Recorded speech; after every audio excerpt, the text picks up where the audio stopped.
Now, you used to live in America? Yep. I went to college in America. So Yeah. I lived there for 5 years of my life. Wow. Yeah. Now, was that a scholarship or something like that? Yep. Basketball? Yep. Yeah, fuck yeah. I've done my research, man. I've done my Shit. fucking research. All right. Good old now, wiki. American college, is it anything like what Yes. we hear? Wow. Is it really? Yeah. And I went to a small private university. So where I went wasn't even like on the same level as some schools over there. Yeah. So Yeah, okay. my school had about 4,000 people. State schools like Arizona State University or other schools similar can have like 30,000 or 40,000 people. Yeah, Yeah. wow. Where they live in like the students live in apartment buildings in the town. They call them college towns. Yeah, wow. Yeah. Whereas like I was just at a university in a town. Okay. Yeah. Yeah. Like my school was like 90%.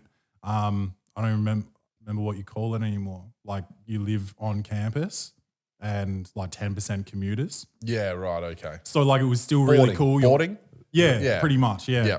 So it was still like you're always around all of your peers and all of that, which was cool. There's always like parties every night. But like the fraternity culture is more down south. Yeah. And I was up in the northeast. So Yeah. we had fraternities, but that just was wasn't actually more of like if you're struggling socially, you join a fraternity. Yeah. Oh, really? right, Okay. Then you've Yeah, got your wow. brothers and all of that. And Yeah. it's like a network further from university. So, you get advantages in job interviews if the boss is from the same fraternity as you and all that kind of stuff. Yeah. Yeah, Like okay, cool. that's not something that I was ever interested in, but there's definitely like pros to it. Cool. So you went over there to play basketball essentially. Yep. And then you went there for the whole 4 years or 5 years? It was supposed to be 4 years and I got injured in my second year. Yeah, I think it was Far my out. second year. So you get 4 years of eligibility for your scholarship. Right. So I was injured my second year. I played the maximum amount of games that I could that year and maintain that year of eligibility. So I played 10 games and then cut it and just worked on my rehab and all of that. So I ended up double majoring because I had the extra year. And so I was there 5 years. The fifth year, I was pretty much like, I was old, like I was turning 24 that year. Yeah. And you've got 18 and 19-year-olds coming in. So it's like there's a fair age gap at that point, and I was I was staying in a bit more. I was ready to come home. Yeah. Yeah. Fair Yeah. enough. Yeah. Fair enough. And now I heard you talk about on the potty recently that you were obviously, you're not playing basketball and shit heaps anymore. Is that because of injuries or? Yeah, my knees are fucked. I got Yep. like stage 3 arthritis in both my knees. Oh, fucking hell, fuck. man. My surgeon, when he saw the scans, said if I didn't know who you were, I would have thought I'm looking at like a 65-year-old man's knees. Shit. Unbelievable. Yeah. And is that from years of playing or is that congenital or how does it work? Just pounding the legs and And just dating two women at one time. Yeah, that's it. Make you weak at the knees. It's a heavy load. Yeah. But I tore my meniscus in both my knees, which is like the pad of cartilage in between the bones. Yeah, okay. I did that the first time when I was like 14 or 15, and they just sewed it back together. Then my first game back, I retore it. I went to get surgery again. I was like, just fucking take it out. I don't want it. Yeah. So I took it out. So then I'm bone on bone since I'm 15 years old Right. in one knee. Then I went to college and I did the other one. And I knew the feeling as soon as it happened. And so when I went to see the surgeon, I was like, I've torn my meniscus. We don't need to do scans. Just do the keyhole surgery and just fucking take it out so I can get back on the court. So then I was like 19 then. So in my left leg, I've been bone on bone since I was 15, and my right leg I've been bone on bone since I was 19. So Yeah, true. Yeah. So that whole saga with your knees at such a young age as well. yeah, and then I'm playing full time from 19 to 27 or something. Right. Yeah, Yeah. And it's like what in when you were playing in college, it's not just one game a week, really, is it? You do play multiple, or Yeah, you can play like up to 3, like when you're really in the swing of the season, but it's between 1 and 3 a week, Which just is insane. depending on the schedule. Yeah. It's 30 games in the regular season. Yeah. And then there's like tournaments at the end of the year, depending on your placing and all of that. Yeah. So how did that make you feel, I guess, when you reached the fifth year of college and you knew that, all right, now I can't do this anymore. This is it. 'Cause my I knees are wasn't at fucked. that point yet. Oh, So okay. I was like looking for an agent at that point because I wanted to play pro. I got stitched up by I didn't quite get stitched up, but I recognized this agent was trying to stitch me up. So I had to fire him like weeks in. Fuck. And then I got my other agent, who I'm still very friendly with now, who got me all of my pro gigs. So the first agent was like, yeah, I need to fly out and I need to meet your coach. We need to sit down and have a meeting and blah, blah, blah. I was like, yeah, sounds good. And he's like, all right, so once you've booked my flights, like, let me know. And I was like, hold on. I'm jobless in college, no income. You want me to book your fucking flight? Yeah. I was like, you're fucking fired. Yeah. My dad met this other agent in Adelaide because he was still living in Adelaide with my two younger brothers who were playing basketball at the time. And he met this other agent, put me into contact with him, and he sorted me out with my first pro gig. Yeah. True. Pro gig. Tell us about it. What'd you do? Townsville Crocs. So I came back here and I was playing for Woodville. Yep. I grew up playing for Sturt, and just a bit of a misunderstanding when I came home. I wanted to play for them, and that they said that there wasn't really a spot for me on the team because I didn't do the preseason. Okay. And like I wasn't, it sounds cocky, but like I'd just like come out of playing college and I was like just going to be playing leading into like the start of my professional career. And I was like, does it really fucking matter that I didn't do preseason? Yeah, exactly Yeah. right. The quality you would have been playing at would have been so much Yeah. above fucking Woodville, bro. Yeah. And they were like, oh, well, maybe we can have you, but you won't be starting. And I was like, this is ridiculous. Yeah. So I went to Woodville. I don't need to take that many backward steps. Like I'm coming back Yeah. and trying to keep the ball running at some point in time. Yeah. And again, there would have been some sort of clock in the back of your mind about like, or even maybe not necessarily clock, but also like the worry about if I do to another major injury or do something, all of these things mean that time is not something that I have to be going back to fucking bench warming for a season before I do your next preseason and you decide I'm now fucking worth your time. Yeah. And I came back home in the middle of the season as well. So like they were, anyway, I went and played for Woodville.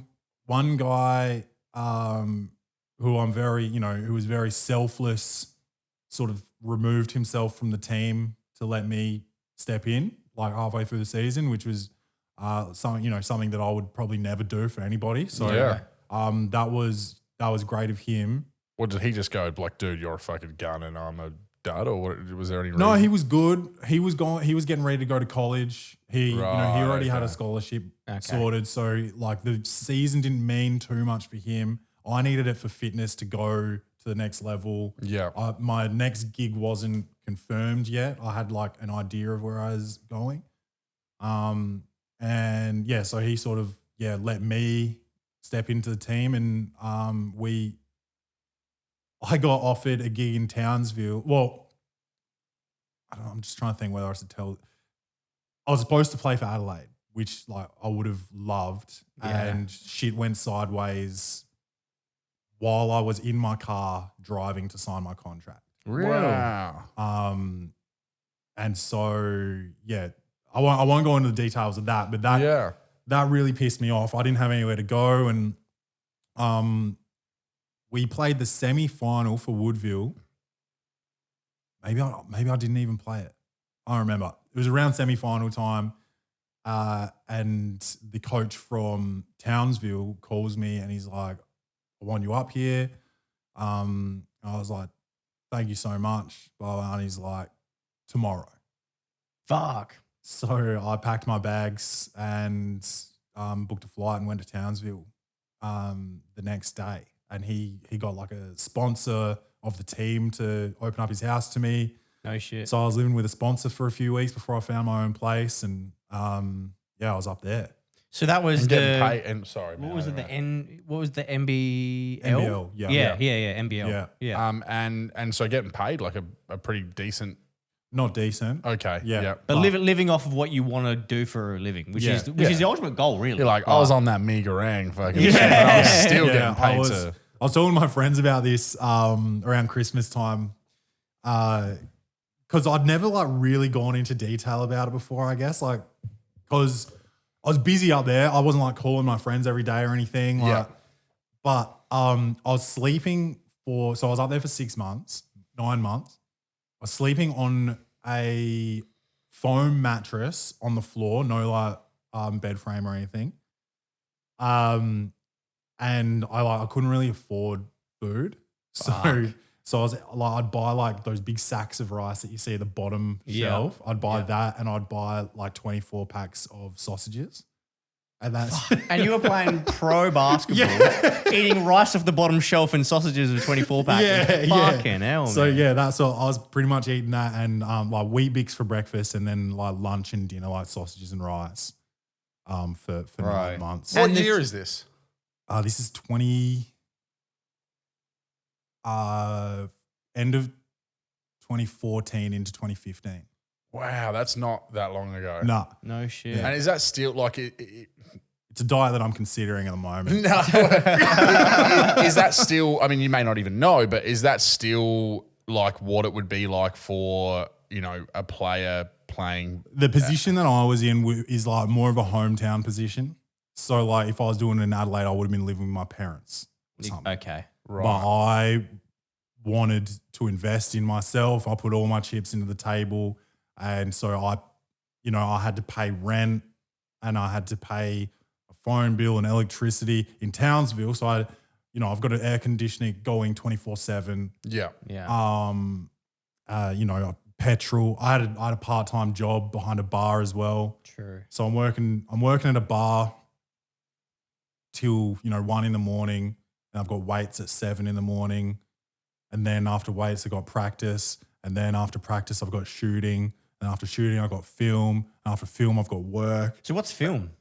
Oh, you just watch. You're watching tapes. yourself, or you're okay. watching your whoever you're playing that week. Right. Yeah. Right.